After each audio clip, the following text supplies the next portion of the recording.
Welcome to Cities on the Move. I'm your host, Stephanie Passingham. Owatonna, Minnesota has a strong manufacturing base that powers their community.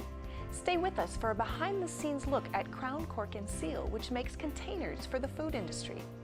We meet Therese Farr, a psychic who can provide interesting insights into your past and future. And we also visit with Dr. Tapper to learn more about the proposed purchase of the old Pillsbury College site by the Owatonna Public School District. We'll have all this and more. Stay tuned for Cities on the Move.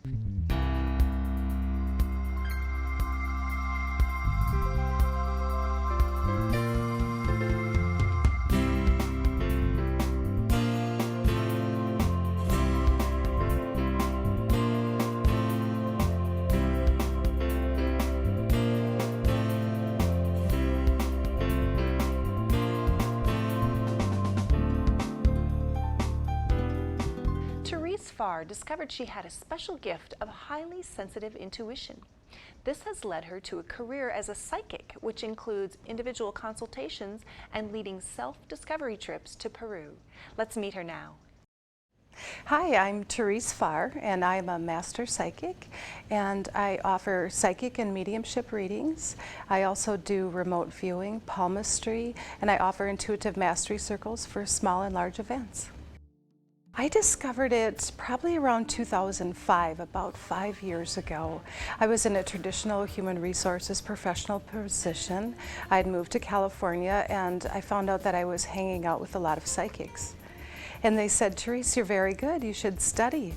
And so I did. I studied extensively and here I am today with you.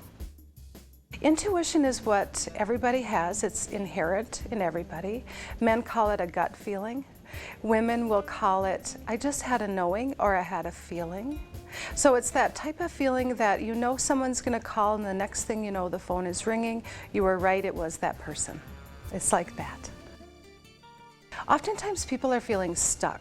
So people will come to me if they're feeling stuck in their careers, in their love life, with their family. So what will happen is they'll come and they'll ask me a question, and what I do is I will assess where they're at now, and then I will tell them what possibly could happen. Because what is intuition? It tells us what could happen in the future. We have free will. The future is not set in stone. So what I look at is the most lit path that this person is most likely to take, and I'll share that with them. When I offer a psychic reading, I could do it in person, on the telephone, or via the internet. And so we'll schedule the appointment, whatever works best for them, because I want the client to be comfortable. It's very important that the client is comfortable. I will share with them the basics, and then I will just ask them to start asking me questions. I want them to know the better the question, the better the answer. Have an open-ended question versus a yes or no question. So an example would be, instead of asking, what should I know about, or will my marriage end? You might want to ask, what should I know about my marriage? And you would get more information that way. I get surprised when my guides, because that's who I get my information from, tell me things more on a global world basis. But I feel as if through my readings that there is some more energy that needs to come out of Mother Earth as we are all purging. Mother Earth is purging as well. And so that's a consistent theme that I've been getting in all of my readings, personally and professionally. We all have a gatekeeper and a guides, and we all come into Earth with a gatekeeper and a guides. We've all been to Earth hundreds and hundreds of times. Hundreds and hundreds of times. So if you feel like you are very good at something, it's probably because you've done that in the past, in past lives. Well, it's really fun, first of all. I mean, it's a gift that not many people have, and it's a fun thing to wow people with. If you really want to wow somebody, you can tell them you're a psychic and things that you know about them that they maybe are trying to hide, or whatever. And then it's just so rewarding.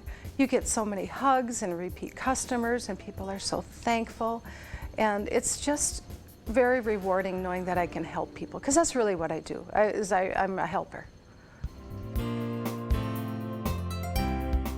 Well, today we're going to talk a little bit about the school district in Owatonna, Minnesota, and our special guest is Dr. Tom Tapper. Thanks so much for being here. Thank you for asking me. All right. Well, let's talk a little bit there. Let's start with describing the district, and then let's talk about an idea that you guys are pursuing or at least investigating this fall. Well, I can do that, and it's beyond investigation, so I should let you know that up front.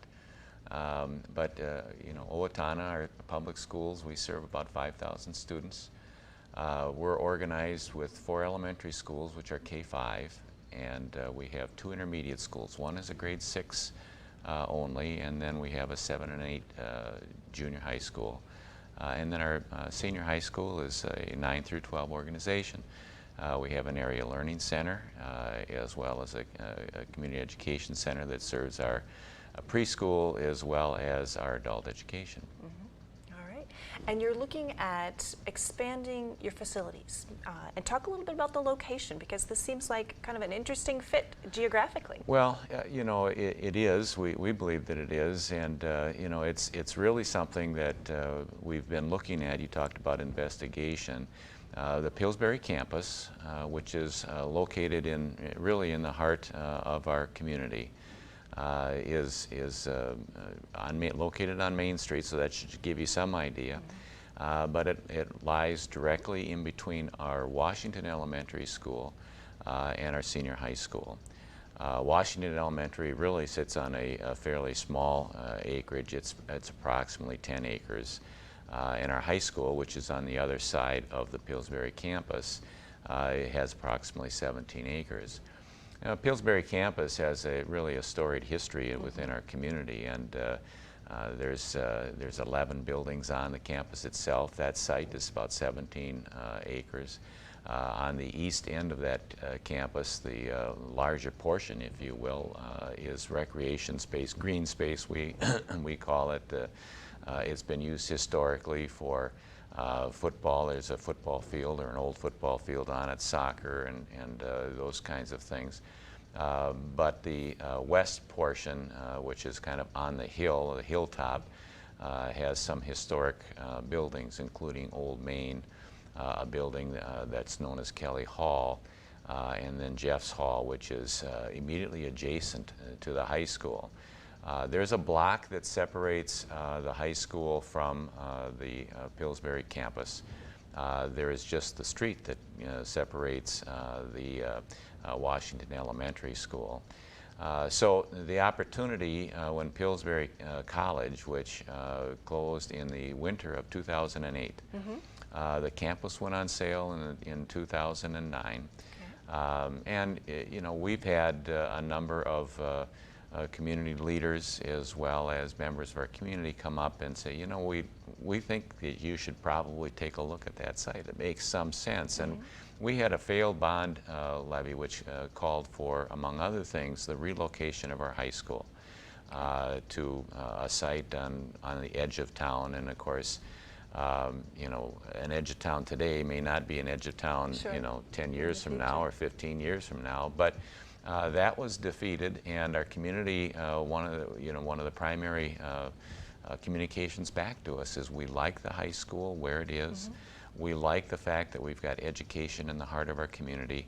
What we would like for you to do and consider, and of course Pillsbury at that time wasn't available, but we'd like you to consider doing whatever it is that you need to do to keep our high school in its current location. And what's the age of the current high school facility? Well, it has ages. Okay. The oldest portion was constructed in 1923, and the most recent addition was constructed in 1998 approximately. So, you know, we've done everything we can to, you know, kind of expand on that site, and there's really no place that we can expand on that site if we want to continue to upgrade our facilities and so forth. So when the Pillsbury site became available, it did make some sense for us. Because it provides us a lot of flexibility in the future, whether it's Washington Elementary School and some play space. You know, I'd mentioned that they're on a very limited site. Sure. There's a playground, and our kids have a place during recess or whatever to go, and there's swing sets and the climbing gyms and so forth. But our physical education program has really no place to go and organize, whether it's a soccer or a softball or something such as that. So the opportunity for us in acquiring the Pillsbury site one of the things that we could do immediately is benefit from the green space that I just described, and being able to create some opportunities for our Washington Elementary. We also have some educational needs in our high school. and at least one of those buildings would immediately be put into use for expanding our high school program and providing some alternatives, especially related to some technology and the telecommuting and teleconferencing that goes on, our web-based online learning and so forth. And one of the facilities, Jeff's in particular, is really amenable to that. Old Main was a building that was constructed in the late 1890s. And so all of what I will call and what the community considers, I know we consider historical buildings, would need a considerable amount of refurbishing just to make them up to ADA codes today and so forth. So you are interested in the buildings as well as the space. You wouldn't necessarily be tearing down buildings. We are, and because again, they do provide us with needed immediate relief in some space needs that we have that we were really pursuing in our failed bond in 2007. But we wouldn't use all of the buildings. In fact, the ones that we would preserve are just those 4 that I had mentioned that have some historical relevance to them. The rest, you know, really do not have immediate need. The greater need of that space really aligns with the green space itself. Okay. I talked about that high school. There's a number of opportunities for us. We can consider, as an example, taking our football field and our track field, which is right behind the high school. We could, in a future date, that's not in our current plans, but we could relocate that building onto that site, or those facilities onto that site, because we've got all that green space. Then it would free up lots of space for us to do the renovations, to do the changes in the high school. Okay.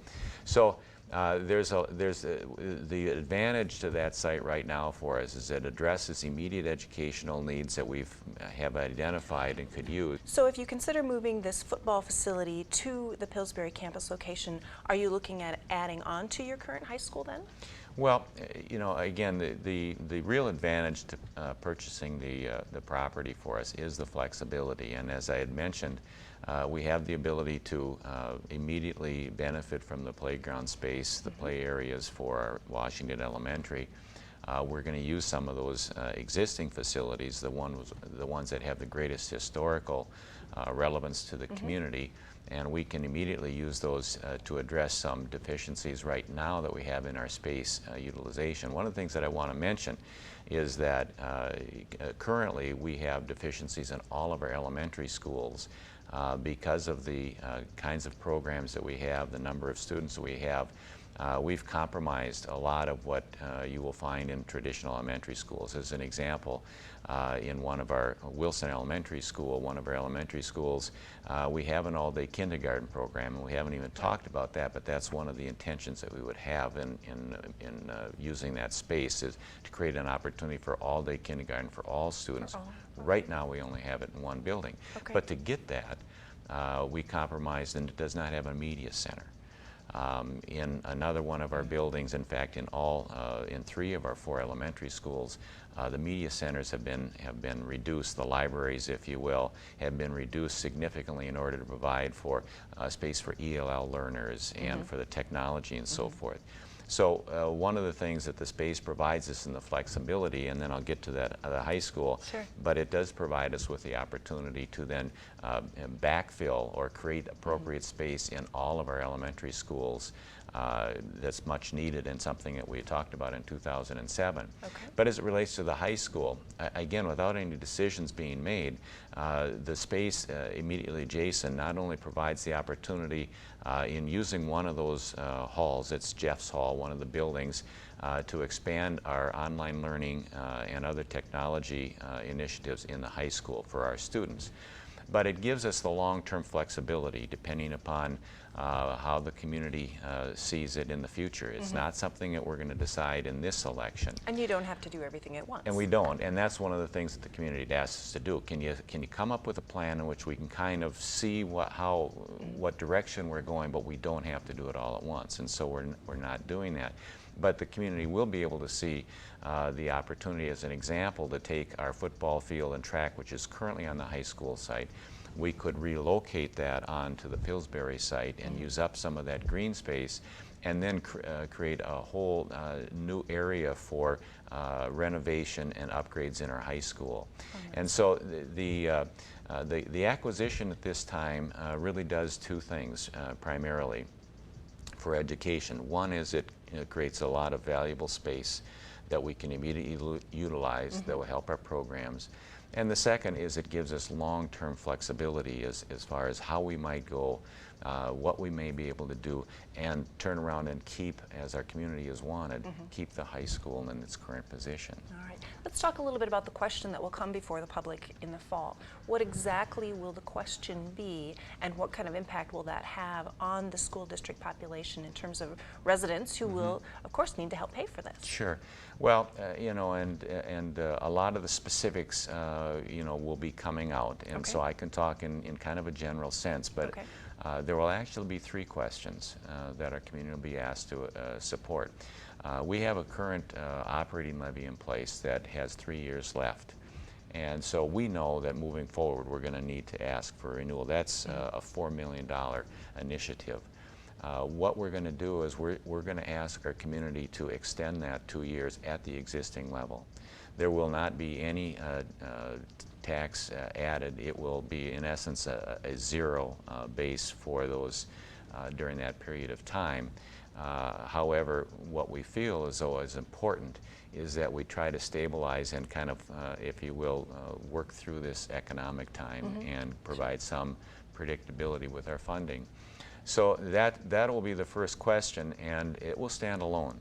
In other words, the community can say, yeah, we appreciate what you're trying to do and recognize the economic times, and so, you know, we'll say yes to that. The second question is directly related to the third, and the second question provides for an operating cost related to not only operating, because we have new square footage now, and so always there's that question. So you're going to add new square footage, how are you going to operate, how are you going to maintain it? Well, we do need to have additional funds to do that. Plus, we're creating the all-day, everyday kindergarten for all students. And so the second question asks for an additional amount of money that will allow us to operate, and that's just a 5-year operating levy as well. So it allows us to make the transition, it allows us to operate the facilities, and allows us then to add and enhance our program by creating the all-day, everyday kindergarten. The exact number on that, I think, is in the area of $180 per student. What that translates to is approximately $6 per month for an average homeowner in our district. Then the third question is the building, and that question is a $30 million bond, and that includes the cost for renovation, upgrading the space. It includes the cost for creating the green space. It includes the cost for retrofitting for the new purpose and repurposing those buildings, and it includes costs for the purchase and acquisition of the property as well. So that particular question we'll talk about for the acquisition and redefinition and repurposing of the facilities. And that $30 million is for over a 20-year period of time. And the numbers that we've seen, and again, our community will see more of these as we roll this out, it'll cost the average homeowner about $7 a month. And so, and that question can only pass if the second question passes. So questions 2 and 3 are directly related to the purchase and the repurposing and then the programming issues, and they're tied together. So hopefully it'll be clear. We'll have 60 days. We've got approximately 2 months to kind of help our community understand. We're planning a number of public hearings. We will make the campus, if you will, available. In other words, we'll conduct some tours so the taxpayer can see what it is that, you know, they can kick the tires in the car.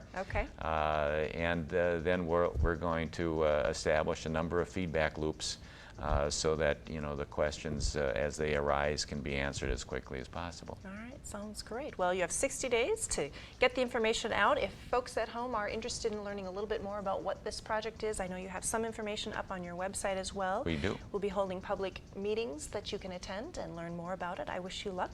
Thank you very much. Thank you so much for being here. Thank you for inviting me. All right, stay tuned for more Cities on the Move. Creating something we often take for granted, like the container our food arrives in, is an amazing process that takes place at Crown Cork and Seal. Let's take a look. Crown Cork and Seal has been located in Owatonna, Minnesota for 17 years. They are part of a worldwide company that began with the manufacture of bottle caps during the 1890s. Plant manager Patrick Sheehy explains. Back in the 1890s, the company was originally founded by an inventor by the name of William Painter. His big claim to fame was the invention and patenting of the crown cork itself. This was used and sold to many of the bottling companies as a standard cap for glass bottles at the time. Today, the company produces a wide variety of products. The Owatonna plant specializes in cans. We serve many different types of customers, anything from canned vegetables. Right now we're going through the big corn pack in the area, so everyone's familiar with that. Dog food customers, pet food, cranberry sauce we put in the cans that you open up for Thanksgiving, so it's a vast array of things that go into the food can. The creation of those cans is an amazingly precise and automated process, creating more than 4.5 million cans each day. Quality Assurance Manager Wade Schroeder describes the process. When we get our steel in, we actually put a lubrication on the steel so we can bend it, and then from there we form it into a cup and start getting the metal moving in the right direction through a press.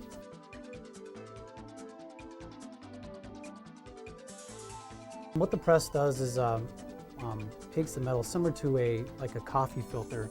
If you took a coffee filter and flattened it out, it makes a disc first, and then it turns the sides up and turns it into like a closed coffee filter into a cup, like a large tuna fish can.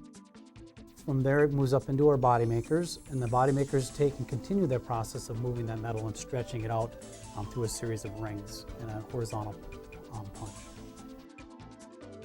Once this comes out of the body maker, then we trim it to the customer specification of whatever our customers are requiring as far as the can heights go.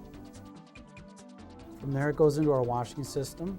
We clean the outside of the can. It's inverted at this point in the process, so we clean the outside and the inside of the can, remove any metalworking fluids that we've applied to them, and then we put a coating on the outside of the can to protect it, while it's both in the customer's process and also on the shelf. We sell our product as a sanitary product. We manage our process the same as if our customers were here with food in the plant. We don't have any food in our facility, but we do wear hairnets and utilize a lot of good manufacturing practices that we've got from our customers. After the thorough washing and coating, the can goes on to receive a flange. From there, then the can, once it's washed and the outside coating applied, we put the flange on the outside of the can. The flange itself is the part of the can that will mate with the end once it's put on there to create the seal of the can after the food is put inside. Once the flange goes on the can, then it goes into our beater.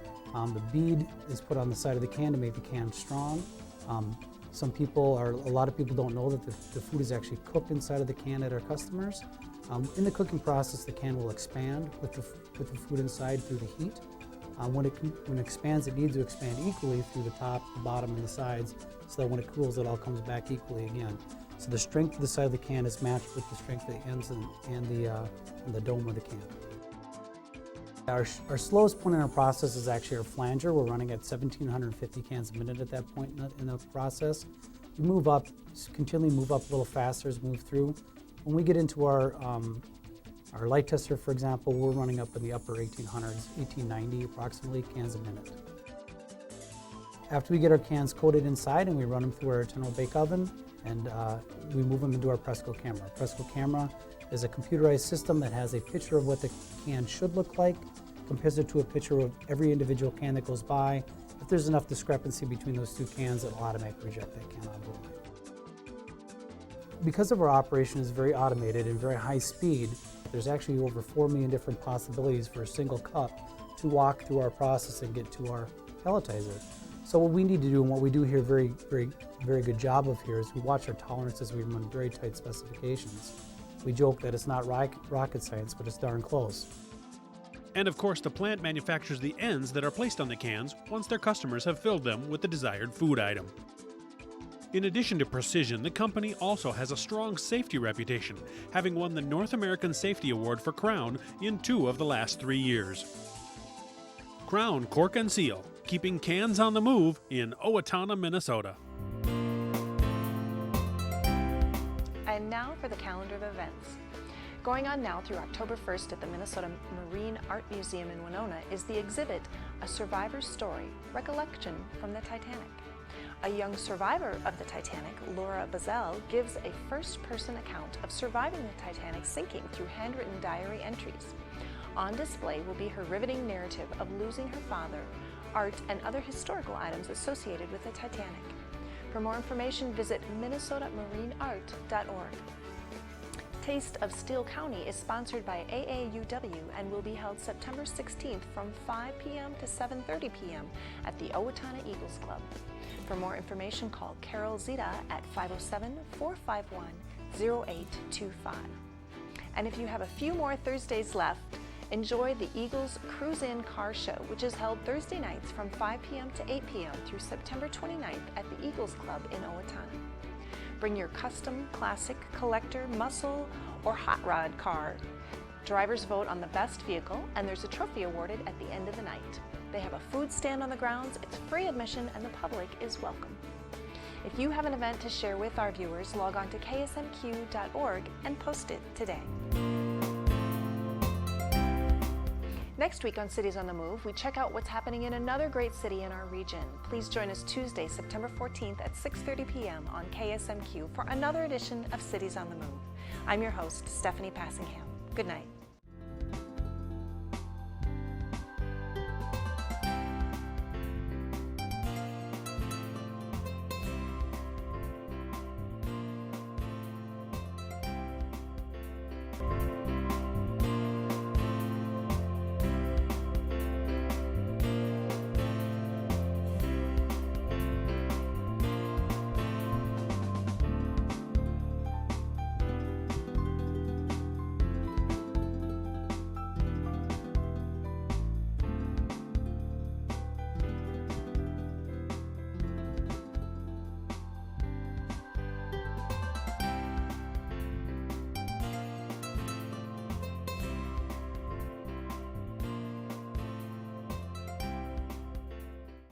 Production of this program is made possible in part through a grant from the Blandon Foundation.